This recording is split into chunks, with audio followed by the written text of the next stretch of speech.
hari ini kita mau belajar mengenai kebenaran dan freedom, kebebasan atau kemerdekaan. Saya pagi hari ini mau berangkat gereja aja Bapak Ibu Saudara, sudah terjebak di rumah sendiri. Loh, terjebak di rumah sendiri itu tidak bisa bebas. Kenapa? Ternyata pagernya itu pakai remote Bapak Ibu Saudara, remote-nya ini sudah diganti baterainya. Baterainya kemarin sudah diganti, tapi hari ini tidak bisa buat buka. Jadi harus nyari remote satu lagi, remote cadangannya harus diambil dulu, baru dibuka lagi, baru bisa kebuka.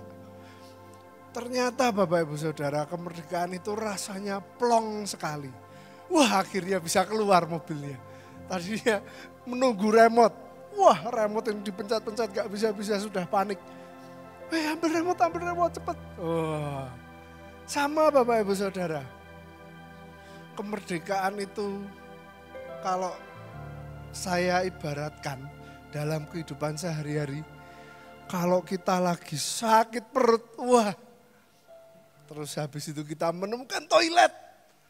Wah, sebuah kemerdekaan, sebuah kebebasan itu rasanya plong kayak gitu Bapak Ibu Saudara. Nah ternyata di balik semua freedom atau kebebasan atau kemerdekaan harus ada kebenaran. Amin. Karena kita percaya kita hidup sebagai orang Kristen. Orang Kristen itu artinya apa? Artinya kita ini adalah pengikut Kristus. Christian itu artinya kita mengikut Kristus. Kita hidup dengan cara-cara Kristus. Pusat kita adalah Kristus. Yang kita cari adalah kebenaran dari Kristus. Inilah Bapak Ibu Saudara yang akan membawa kita kepada kemerdekaan. Amin. Satu cerita sebelum kita mulai. Kemarin lusa saya lupa, pagi-pagi itu saya baru bangun karena tiap malam itu kami masih bergantian untuk kasih minum baby terus ganti popok gitu ya. Tapi pagi itu biasanya sekitar jam 4:30 itu Daviel itu pasti gitu. Wah, saya tahu nih, mau Mimi.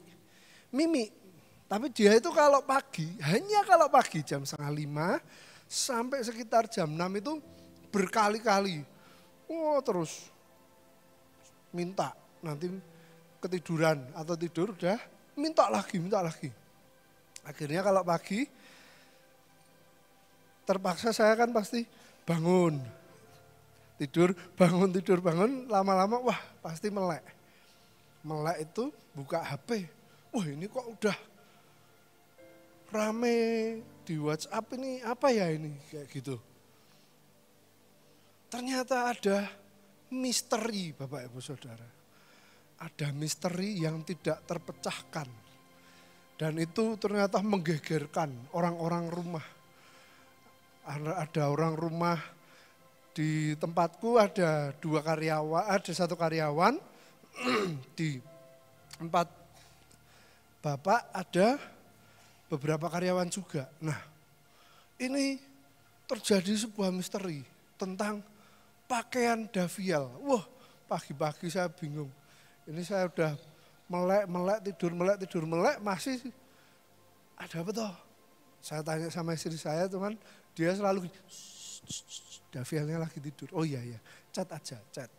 Saya baca chatnya, ternyata misteri pakaian yang tidak ditemukan.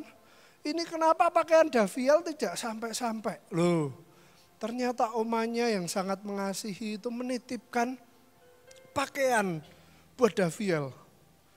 Di hari sebelumnya, karyawanku lupa untuk ngasih tahu.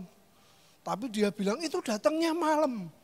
Wah, yang satu bilang, loh tapi ini ibu udah nanya loh dari sore, kok belum sampai? Wah, Wah ribut Bapak Ibu Saudara, terjadilah sedikit drama ya. Saya cuman dikirimi screenshot bukti chat. Wah akhirnya pagi itu saya bilang tak bukakan CCTV aja dah daripada ribut ini. Wah yang sini bilang ini, yang sana bilang ini, wah ribut. Tak bukakan CCTV, saya cari, oh keluar semua kelihatan. Oh jam sekian.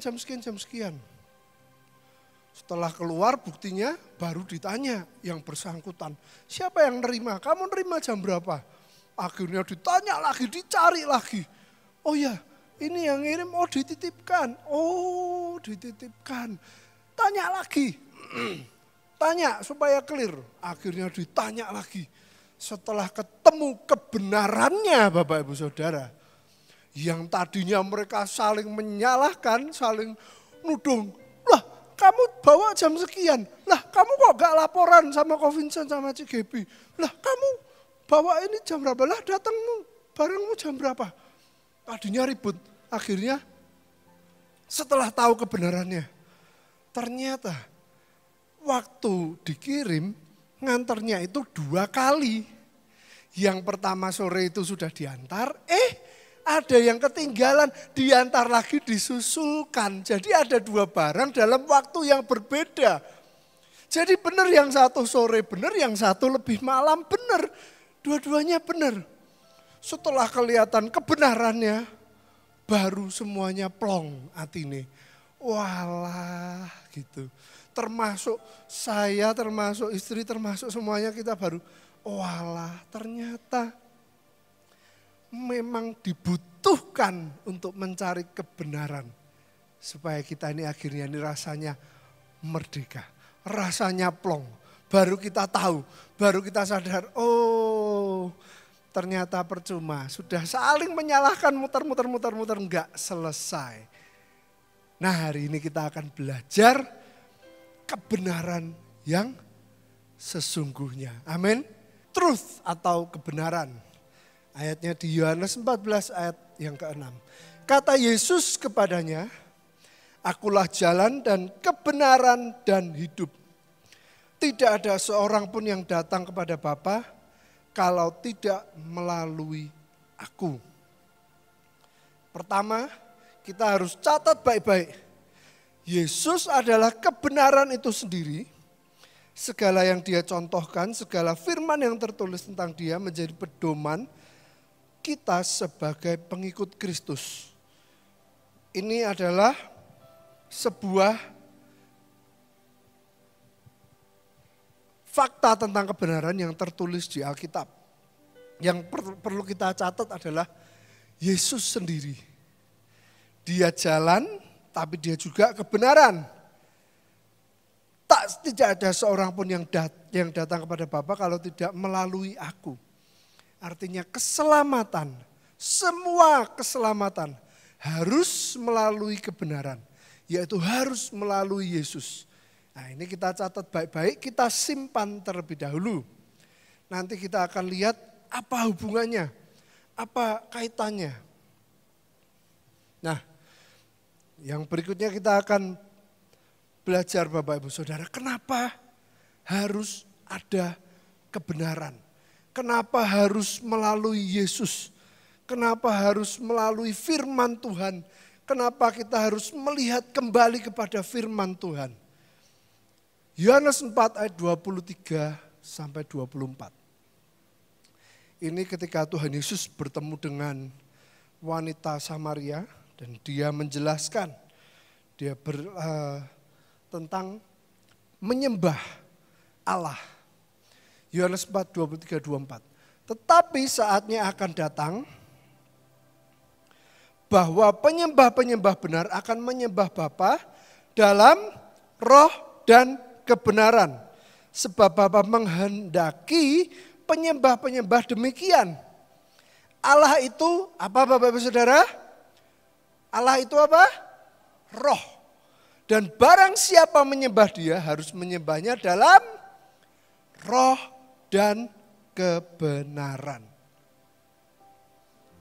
Seringkali Bapak Ibu Saudara ketika kita baca ini, selalu kita ini mengaitkan sama Wah ini ayat buat tim profetik.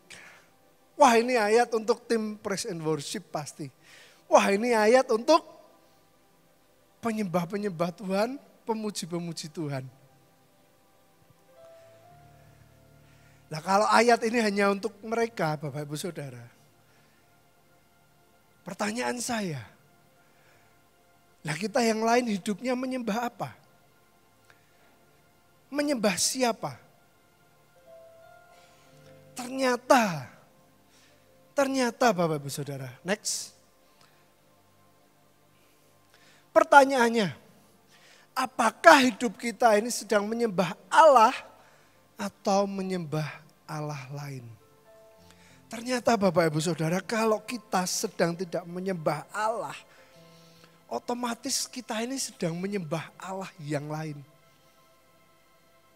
Otomatis kita ini sedang menyembah, bisa jadi mamon, bisa jadi karir, bisa jadi pengalaman, kenyamanan, apalagi ego, perasaan. Bisa jadi hal-hal lain itu yang sedang kita sembah. Kalau kita tidak menyembah Allah. Artinya apa? Artinya mau tidak mau di dalam kehidupan kita, kita harus terus menyembah Allah. Amin. Amin. Artinya mau gak mau, segala berhala ini nantinya akan harus disingkirkan. Kenapa kok aku bilang nantinya? Karena kalau sekarang tanpa kita tahu kebebasan dan kebenaran, dengan segala kekuatan kita pasti tidak bisa. Loh.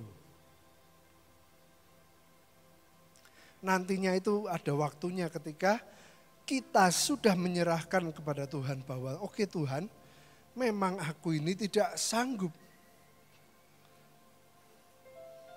Tapi aku mau bebas. Nah caranya untuk bebas kita belajar sama-sama hari ini. Diperlukan keseimbangan dalam roh dan kebenaran. Roh dan kebenaran menjadi satu paket dalam kita menyembah. Karena dikatakan Tuhan berkata harus, ada kata-kata harus menyembahnya dalam roh dan kebenaran. Saya selalu bercerita tentang hal ini, karena hal ini sangat menampar. Saya selalu cerita sama semua orang, saya selalu cerita. Satu kali kami,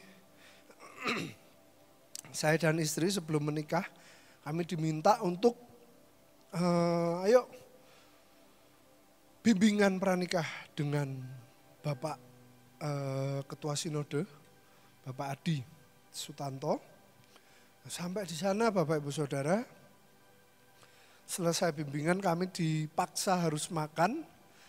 Ketika makan beliau ini ngomong jadi waktu itu hari itu ada beberapa tamu yang datang, mereka baru bergabung dengan sinode, tapi ternyata kami juga di sana, jadi bersama-sama lah disuruh diajak makan. Nah beliau ini berbagi sesuatu yang selalu saya ceritakan adalah, beliau ini bilang, ya kita ini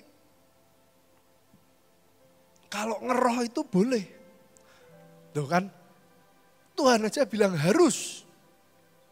Kita itu harus ngeroh. Karena Allah itu roh, betul ya Bapak Ibu Saudara. Kalau tidak, kita tidak akan bisa menyembah. Kita ini ngeroh, tapi kalau yang ngeroh itu harus ada yang ngimbangi. Beliau berkata, entah itu satu tim, entah itu teman, entah itu keluarga, itu harus ada yang ngimbangi. Dan harus mau diimbangi. Loh. Kalau gak mau diimbangi ya nanti melayang Bapak Ibu Saudara. Gak napak tanah. Beliau berkata seperti itu. Karena apa? Karena kalau cuma ngeroh tok, bahaya. Bisa kemana-mana.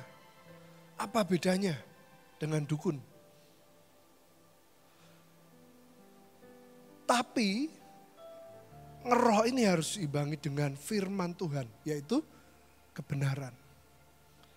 Dia bilang harus kuat kebenaran firman Tuhan. Harus ada orang-orang yang suka menyelidiki Alkitab. Orang-orang yang suka belajar Alkitab. Dilihat lagi, dibaca lagi. Bahkan mungkin dilihat historinya, konteksnya. Ketika Tuhan berbicara tentang ini, itu berbicara kepada siapa? Berbicaranya di mana? Itu semua bisa mempengaruhi. Bahkan budayanya. Sedemikian lupa ada orang-orang yang menggali tentang itu Bapak Ibu Saudara. Itulah kenapa dibutuhkan keseimbangan. Kenapa harus ada kebenaran? Selalu harus diimbangi oleh kebenaran. Supaya ada garis, supaya ada dasar yang benar. Amin. Oke, kita akan lanjut menyembah dalam roh. Nah, kita akan belajar satu persatu. Matius 26 ayat 41. Berjaga-jagalah dan berdoalah supaya kamu jangan jatuh ke dalam pencobaan. Roh memang penurut tetapi daging lemah.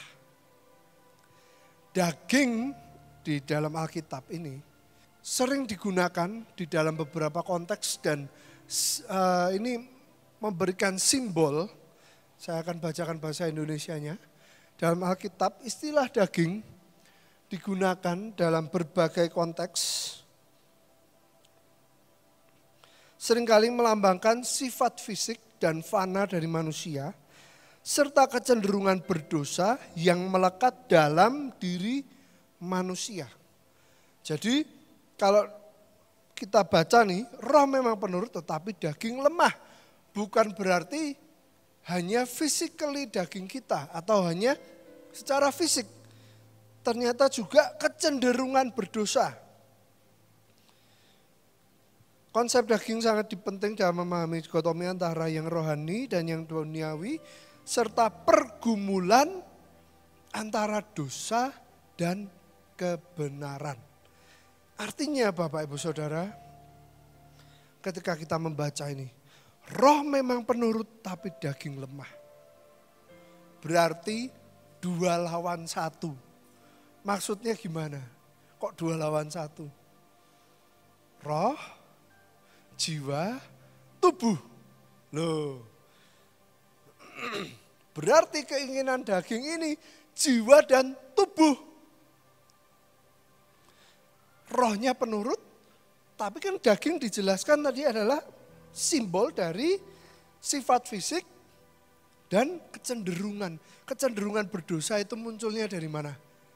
Dari pikiran, dari hati. Berarti dari jiwa. Jiwa ini bisa dipengaruhi. Jiwa ini, perasaan ini bisa terpengaruh. Dari kata-kata, dari apapun yang kita lihat. Bisa mempengaruhi kita. Menimbulkan kecenderungan untuk berdosa. Jadi Bapak Ibu Saudara kita ini 2 lawan 1 loh. Makanya kenapa kita harus kuat secara roh. Amin. Amin. Jangan bilang, aku gak mau ngeroh-ngeroh. Tidak bisa menyembah Tuhan. Loh, Tuhan Yesus bilang Allah itu roh. Maka kita harus menyembah. Harus loh.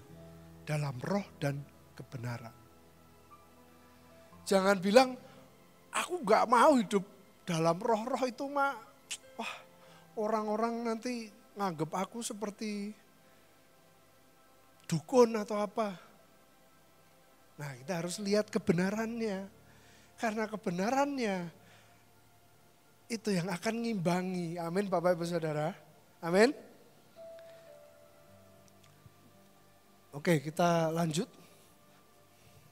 Untuk dapat menyembah dalam roh artinya ada daging yang harus dikorbankan. Nah, pengorbanan ini yang sering disebut dengan kata membayar harga.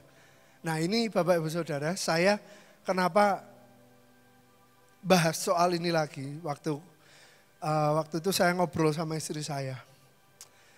Dia nggak salah, dia bilang, kan saya ceritakan nih, Han, aku nih mau ngasih tahu, coba. Kita dulu pacaran, terus aku pergi ke Solo. Kalau aku bilang, wah aku udah pergi pagi-pagi, bangun pagi-pagi, aku sudah keluar uang, sudah beli bensin dan segala macam. Itu aku membayar harga untuk mencarimu. Woi, gitu kan. Kalau aku membayar, aku merasa sudah berkorban membayar itu semua. Ternyata hari itu kamu ada acara. Aku kecewa. Tapi kalau aku mau berangkat sudah dengan penuh sukacita, penuh cinta, berbunga-bunga. Ketika aku berangkat itu aku tidak merasakan segala pengorbanan. Bayar bensin, bangun gasik, buat berangkat ke Solo, ora masalah, tak lakoni kabeh. Ya kan? Itu udah enggak membayar. Sampai sana mau kamu ada acara, mau aku harus menunggu misalnya, akan kulakukan dengan segenap hati. Karena apa? Dengan kasih. Karena ada cinta. Terus dia bilang, loh tapi kan itu keputusan kalau misalnya aku mau bayar nih. Dalam artiku adalah, ya wes aku harus nih ngorbankan waktu untuk ketemu misalnya. Itu kan aku juga bayar. Dia bilang gitu, ya benar. Terus aku bilang yang jadi masalah, kata-kata membayar itu selalu digunakan untuk sebuah transaksi. Jadi omongan kita, kalau kita bilang aku membayar atau sudah membayar harga, itu masuk ke alam bawah sadar kita. Ya Bapak Ibu Saudara, apa yang kita perkatakan bahaya, bisa masuk ke alam bawah sadar kita. Bahayanya adalah ujung-ujungnya membuat kita kecewa. Mari kita pakai kata-kata yang lain. Amin. Kenapa saya kok sensitif sekali? Karena saya sendiri, Bapak Ibu Saudara, merasakan bahwa kalau kita masih ngomongnya, ya udah aku puasa buat bayar harga. Satu titik Bapak Ibu Saudara, kamu akan lelah dengan puasamu itu karena kamu merasa untuk membayar. Tapi next kita lihat. Sedangkan kalau kita lakukan karena kita mengasihi Tuhan, akhirnya kita mempersilahkan Roh Kudus bekerja. Memampukan kita rela dan taat untuk mengikis kedagingan. Maka itu semua menjadi sebuah pengorbanan dan penyembahan dalam roh. Ternyata Bapak Ibu Saudara, penyembahan dalam roh itu harus mengikis kedagingan. Amin. Amin. Karena ketika daging kita terlalu kuat, Roh Kudus itu kita tidak beri kesempatan untuk bekerja. Ketika daging kita terlalu kuat, kita tidak punya space untuk roh kita ini menyembah Tuhan. Tidak ada ruang. Jadi membuka ruang untuk kita menyembah Tuhan harus ada pengorbanan dan kerelaan. Itu bukan membayar harga, karena itu pun bukan kemampuan kita. Amin. Amin. Nah itu kenapa kok aku bilang jangan kita tuh membayar. Wong yang bekerja itu Roh Kudus. Amin. Bapak Ibu Saudara percaya ada buah-buah roh? Amin. Bapak Ibu Saudara percaya ada karunia Roh Kudus? Amin. Nah itu Bapak Ibu Saudara. Buah-buah roh itu hasil karya siapa? Kita? Bukan. Hasil karya Roh Kudus. Jadi ketika kita bisa atau sanggup untuk merelakan sesuatu, bukan kita yang membayar. Itu hasil dari pekerjaan Roh Kudus. Amin. Dan dari situ kita bawa kehidupan kita. Kita datang dan kita menyembah di dalam Roh. Amin. Memang Bapak Ibu Saudara rasanya tidak mudah. Wah, harus mengikis kedagingan. Mempersilahkan Roh Kudus bekerja dengan karunia dan buah-buah roh. Ketika kita sudah mau rela, sudah mau taat. Yang mana itu juga bukan kesanggupan kehebatan kita. Ternyata Bapak Ibu Saudara, akhirnya Roh Kudus ini dipersilahkan untuk bekerja. 2 Timotius 1 ayat 7. Sebab Allah memberikan kepada kita bukan roh ketakutan, melainkan roh yang membangkitkan kekuatan, kasih, dan ketertiban. Amin. Setelah kita mau Tuhan, oke Tuhan, aku mau belajar untuk menyembah di dalam roh.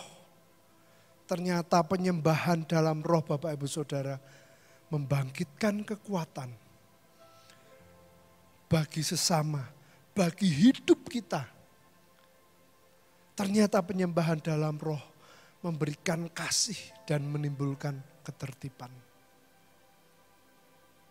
Ini Bapak Ibu Saudara kenapa kita harus belajar ada kebenaran. Ketika kita ngeroh harus ada kebenaran. Supaya nanti ujungnya kita lihat ada kasih, ada ketertiban. Itu contoh hasil-hasil dari kita menyembah di dalam roh. Memberikan kekuatan, luar biasa. Amin Bapak Ibu Saudara. Roh itu berarti kita tidak usah menunjukkan sesuatu tapi roh itu bekerja. Karena roh ini enggak kelihatan Bapak Ibu Saudara. Memang ada orang-orang yang diberikan seperti kitab Yoel pada akhir zaman diberikan mimpi dan penglihatan. Memang ada. Mereka memang bisa melihat secara alam roh. Tapi ketika itu semua kita lakukan dalam penyembahan yang benar.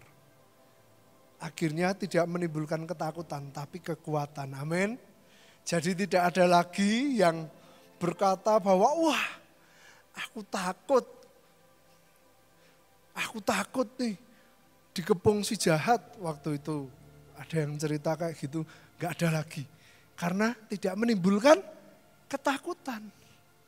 Tapi justru menguatkan satu sama yang lain. Amin. Nah yang berikutnya Bapak Ibu Saudara. Next, menyembah di dalam kebenaran. Kuduskanlah mereka dalam kebenaran. Firman-Mu adalah kebenaran. Ayatnya di Yohanes 17 ayat 17. Roh yang diimbangi dengan kebenaran yaitu firman Tuhan. Harus ada keseimbangan. Nah kalau ngeroh saja ini yang bahaya. Apa bedanya dengan dukun? Atau menjual karunia. Ada Bapak Ibu Saudara yang tadi saya bilang ada orang-orang yang gifted yang diberikan karunia oleh Tuhan. Tapi kalau tidak hidup dalam kebenaran, sangat berbahaya, bisa menjual karunia. Ya sama, akhirnya seperti dukun itu. Wah, orang datang konsultasi, saya tak delok wah, menjual karunia. Mengerikan dan berbahaya. Itu Bapak Ibu Saudara akan bisa juga arahnya kepada nabi palsu. Kenapa kok saya bilang nabi palsu itu ada? Satu kali zaman COVID ya, 2000 berapa berarti, 19-an itu. Zaman COVID tiba-tiba saya punya teman Bapak Ibu Saudara. Dia ini hidupnya tiba-tiba berubah. Wah, berubah menjadi yang positif, menjadi yang rohani, itu bagus. Tapi pertanyaannya karena apa? Teman saya ini tiba-tiba bilang gini, bro, kamu tahu gak, ada orang, dia ini nabi. Nabi dari mana lagi? Saya tanya, oh siapa bro? Ini orangnya. Oh kok saya belum pernah dengar ya? Aku bilang gitu, belum pernah tahu. Iya, jadi ceritanya suaminya meninggal. Setelah suaminya meninggal, wah dia ini jadi berkarunia. Mendapatkan mimpi, terus dia bisa mendapatkan penglihatan, dia bisa bernubuat, dia menjadi nabi. Saya mikir, terus hubungannya apa ya suaminya meninggal sama jadi nabi? Saya juga bingung gitu. Terus saya tanya, terus gimana bro? Ayo kapan-kapan bro, tak kenalin ketemu. Oke. Dan berapa kali Bapak Ibu Saudara, anehnya tidak pernah bisa sempat untuk ketemu. Tapi si temanku ini semenjak dia kenal, dia ini jadi terlena dengan nabinya ini. Terus aku tanya saudara-saudaranya, ini kenapa ya adikmu kok gitu. Wah iya itu, langsung ditelepon saya. Bro doain dong itu. Lah kenapa, kan malah bagus toh, dia sekarang mau pelayanan, dia sekarang hidupnya mencari Tuhan. Iya tapi masalahnya dia ini terlalu mendengarkan kata nabi ini. Loh emang ngomong apa nabinya? Nabinya ngomong ini COVID ini sudah akhir zaman, Tuhan sudah mau datang ini. Nah terus disuruh apa? Si adikmu ini disuruh menjual segala bisnisnya. Wah gendeng nih. Makanya kakaknya nelpon aku, semua pada ini tolongin bro. Ini kan kok jadi kayak gini gimana? Bisnisnya dijual Bapak Ibu Saudara. Selalu kalau ditanya ngomongnya bahwa kita harus mempersiapkan segera ini. We have to put our house in order katanya. Saya mencoba untuk ngomong sama kayak, loh bro, memang benar kalau memang ini akhir zaman itu benar. Kalau Tuhan mau datang itu juga benar, tapi datangnya kapan kan nggak ada yang tahu. Jadi jangan langsung cepat-cepat ambil keputusan hanya karena dengar orang yang berkata bahwa dia ini nabi atau yang punya segala karunia ini. Terus aku bilang, lah terus oke, memang benar ya kalau ini akhir zaman, artinya kita harus mempersiapkan, kita harus menginjil, kita harus mengerjakan semua itu memang benar. Tapi kan itu juga semua butuh dana. Kalau Tuhan percayakan usaha kepadamu, bisnis-bisnis yang berhasil, harusnya kita mengucap syukur. Dan itu bisa menjadi lokomotif untuk kita bisa memberkati pelayanan Tuhan. Tapi Bapak Ibu Saudara, yaitu karena dia hanya mendengarkan orang yang hanya ngeroh-ngeroh ini dan dia belum mengerti kebenaran. Nah, belum memahami kebenaran. Akhirnya dia terlena dengan semua itu. Dan dia terlalu percaya. Itu Bapak Ibu Saudara. Tidak adanya keseimbangan. Karena tidak adanya kebenaran. Itu berbahaya. Kita pakai firman Tuhan. Makanya kenapa kita harus adakan pemuritan. Kenapa kok orang harus pemuritan? Karena itu dibimbing untuk belajar mengenai dasar-dasar firman Tuhan. Amin. Supaya kalau ada nabi-nabi yang lain, nabi-nabi palsu maksud saya, tidak akan mudah terlena hanya dengan karunia-karunia tanpa diimbangi kebenaran. Amin Bapak Ibu Saudara. Ini Bapak Ibu Saudara di akhir zaman itu pasti akan banyak. Tapi puji Tuhan, teman saya seharusnya hari-hari ini dia sudah lebih mengerti dan memahami tentang Alkitab. Tapi terus memang ketika waktu itu mau siapapun ngomong apapun tidak didengar. Dia hanya mendengarkan satu orang, nah itu bahaya. Bergantung kepada orang, bergantung kepada karunia, bergantung kepada nubuatan itu bahaya. Nubuatan itu baik, itu karunia, karunia Roh Kudus. Amin. Nubuatan itu baik, tapi nubuatan tidak sempurna. Jadi makanya kita harus bergantung kepada Tuhan. Amin. Next. Nah, kebenaran yang memerdekakan. Yohanes 8 ayat 31-32. Maka katanya kepada orang-orang Yahudi yang percaya kepadanya.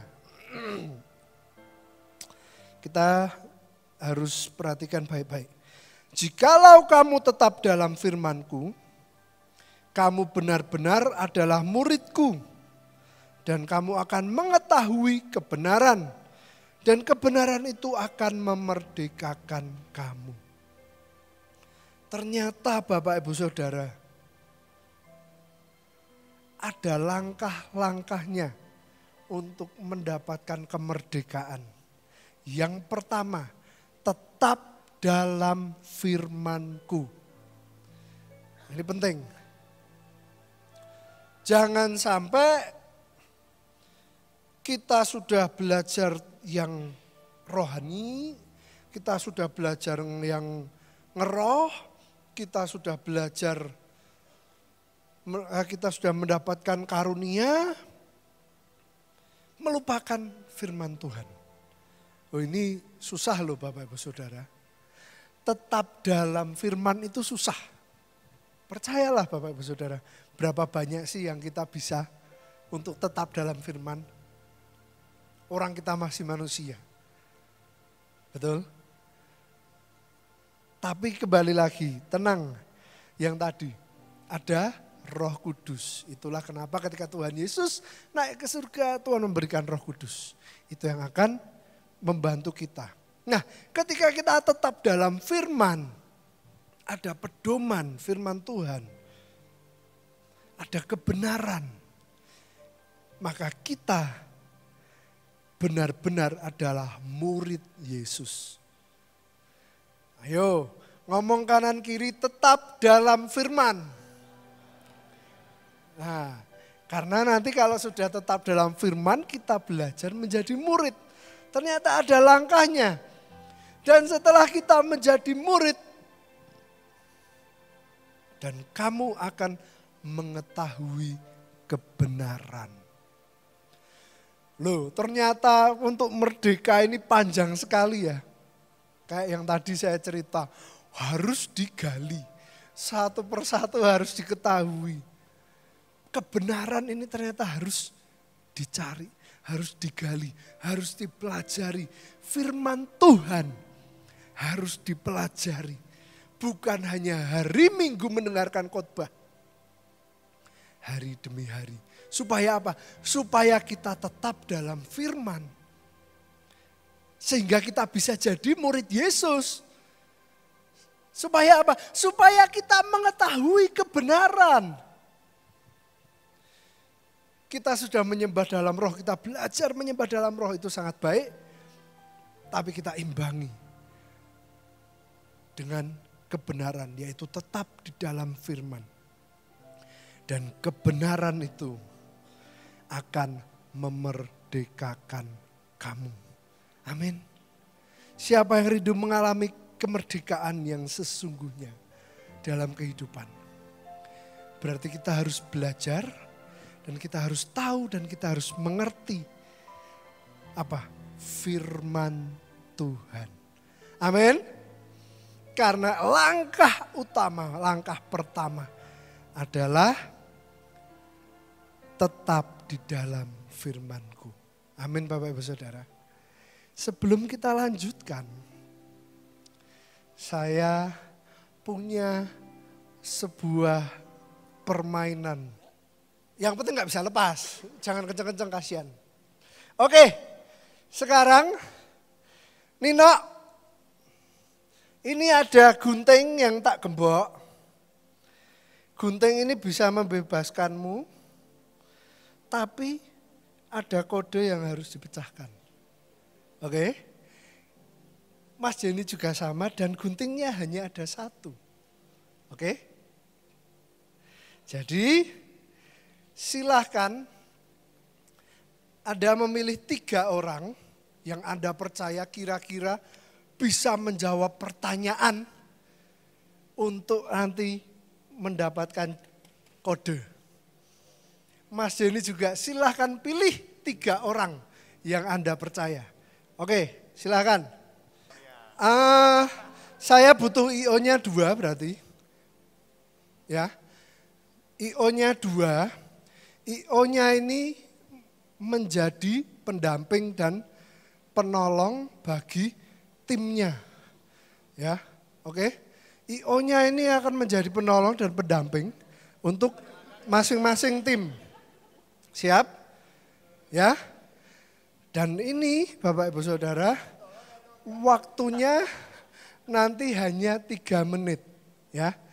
Jadi kalau misal mendapatkan kesulitan, kesusahan, karena cuma 3 menit nih. Ada IO. IO ini yang nanti akan membantu. Oke? Ya? Siap? Ayo. Ayo. IO sebagai pendamping dan penolong. Silahkan. Ada kunci jawabannya loh. Ada kunci jawabannya loh Bapak Ibu Saudara. Ayo teman-teman, ada kunci jawaban.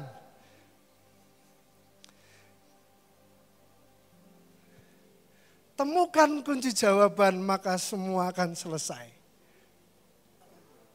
Kalau gagal silakan tim kedua.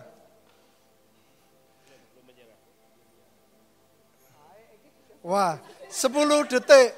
1. Nah itu 10 detik. 7, 6, 4, 3, 2, 1.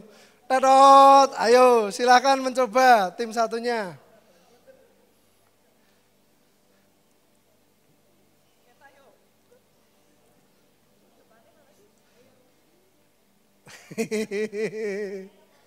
Wah, wah, apakah tidak terselamatkan? Nah, ini jawabannya. Tapi ada tapinya. Saya mau tanya, kuncinya tadi apa? Coba dikasih lihat. Semua berfokus kepada persoalan, ya kan? Kuncinya apa? Enggak, ini loh kunci jawaban. Ayatnya katanya apa? Seorang penolong yang lain supaya ia menyertai kamu, yaitu roh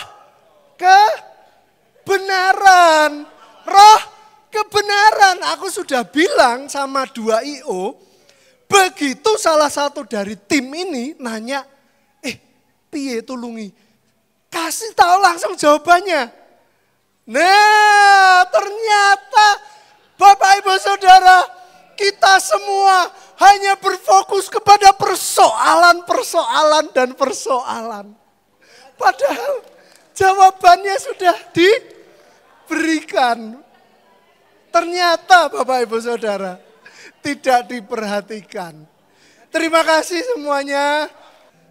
Ternyata Bapak Ibu Saudara, selama ini Tuhan sudah berikan penolong.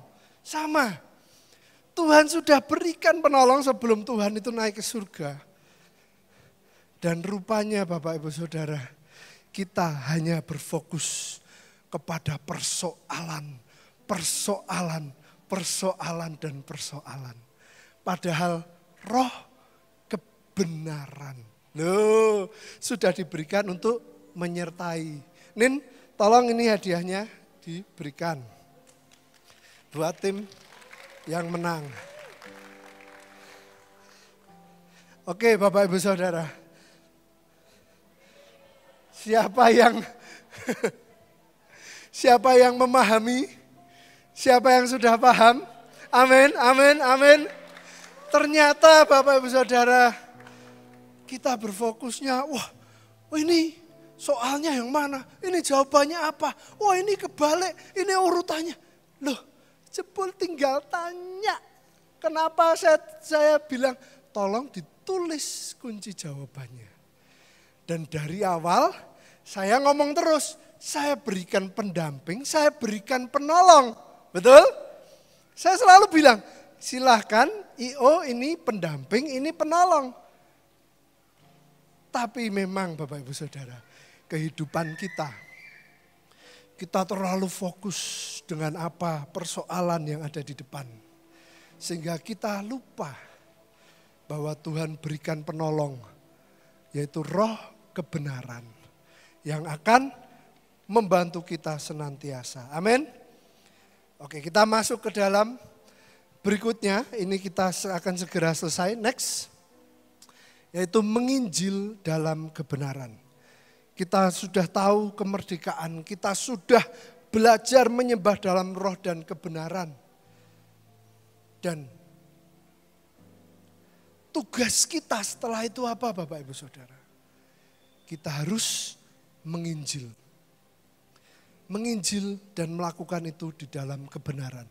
1 Yohanes 3 ayat 18. Anak-anakku, marilah kita mengasihi bukan dengan perkataan atau dengan lidah, tetapi dengan perbuatan dalam kebenaran. Nah, kita sama-sama belajar, kita percaya kita sudah dimerdekakan, maka kita mau mendoakan, kita mau menginjil, supaya orang lain juga merdeka. Kayak tadi, bapak-bapak, ibu-ibu di depan ini tadi, mereka berusaha mencari jalan untuk memerdekakan temannya. Sama, tugas kita menjadikan semua bangsa murid Yesus. Siapa yang sangat diberkati ketika Pak Rizky hadir ke sini. Ketika beliau bercerita bagaimana beliau menginjil. Ternyata Bapak Ibu Saudara, sebelum kita menginjil, apakah kita kenal, apakah kita tahu Injil itu apa? Injil itu adalah sebuah kabar baik. Next. Injil adalah kabar baik tentang Yesus Kristus yang membawa keselamatan bagi manusia yang berdosa. Jadi kalau kita mau menginjil artinya kita sedang memberitahu sebuah kabar baik. Kabar baik itu maksudnya seperti apa contohnya? Kabar baik itu kalau Bapak Ibu Saudara punya emas banyak dan tiba-tiba ada kabar bahwa emas naik. Wah, itu Bapak Ibu Saudara mendengarkan kabar baik. Wah, seneng. Waduh, ternyata aku selama ini nabung emas harganya naik. Kalau kabar yang buruk adalah seperti tiba-tiba ada COVID. Wah, ada pandemi. Itu memberikan sebuah ketakutan. Memberikan sebuah rasa bahwa wah gak berani keluar. Takut, khawatir. Sedangkan Injil ini artinya kita kasih tahu kabar baik. Good news. Nanti kita akan lihat kenapa kok Injil ini bisa memerdekakan. Kenapa kebenaran ini bisa memerdekakan. Kenapa Rasul Paulus, Bapak Ibu Saudara, sampai berkata di Kisah Para Rasul 20 ayat 24, tetapi aku tidak menghiraukan nyawaku sedikit pun, asal saja aku dapat mencapai garis akhir dan menyelesaikan pelayanan yang ditugaskan oleh Tuhan Yesus kepadaku untuk memberi kesaksian tentang Injil kasih karunia Allah. Kenapa Bapak Ibu Saudara? Ternyata Rasul Paulus mengetahui bahwa Injil ini mempunyai kekuatan. Roma 1 ayat 16, sebab aku mempunyai keyakinan yang kokoh dalam Injil karena Injil adalah kekuatan Allah yang menyelamatkan. Setiap orang yang percaya, pertama orang Yahudi tetapi juga orang Yunani. Ini Bapak Ibu Saudara, maksudnya seperti apa? Waktu itu Pastor Aruna pernah ke sini, beliau pernah bercerita. Ketika dia menginjil, dia hanya memberitakan kabar baik itu. Tiba-tiba Roh Kudus bekerja. Itu kekuatan Allah. Saya kasih contoh lagi Bapak Ibu Saudara. Misalnya, ada sepasang suami istri sudah di ujung perceraian.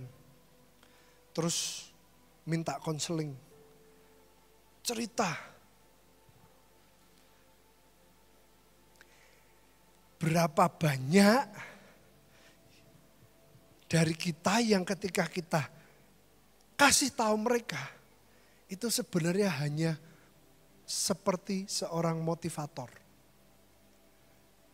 Loh, motivator itu bagus gak? Bagus.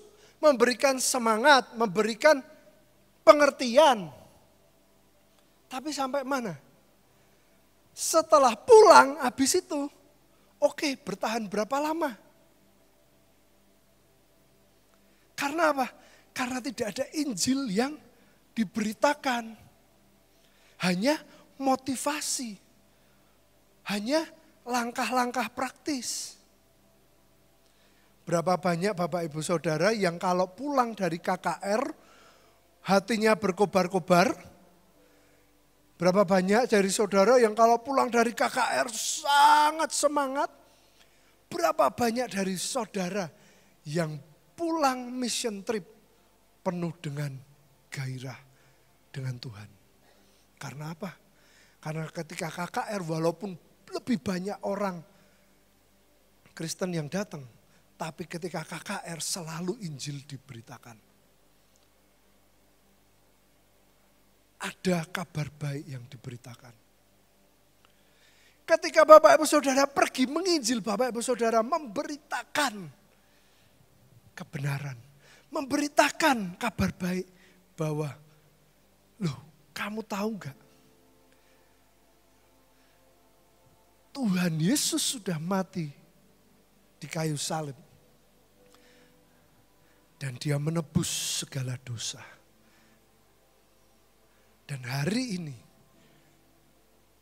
Tuhan Yesus juga yang akan memerdekakan setiap kita. Amin. Karena hari ini Injil diberitakan.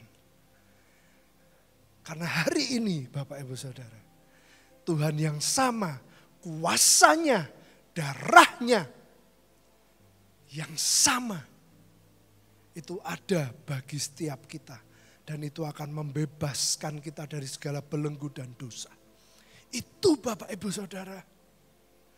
Ternyata kenapa kok Rasul Paulus sedemikian rupa sampai tidak menghiraukan nyawa. Karena dia sangat percaya dengan kekuatan Allah yang menyelamatkan melalui Injil. Luar biasa Bapak Ibu Saudara. Bahkan 1 Tesalonika 1 ayat 5a. Sebab Injil yang kami beritakan bukan disampaikan kepada kamu dengan kata-kata saja. No. Tetapi juga dengan kekuatan oleh Roh Kudus dan dengan suatu kepastian yang kokoh. Tuhan sudah berikan Roh Kudus sebagai penolong, yaitu Roh kebenaran.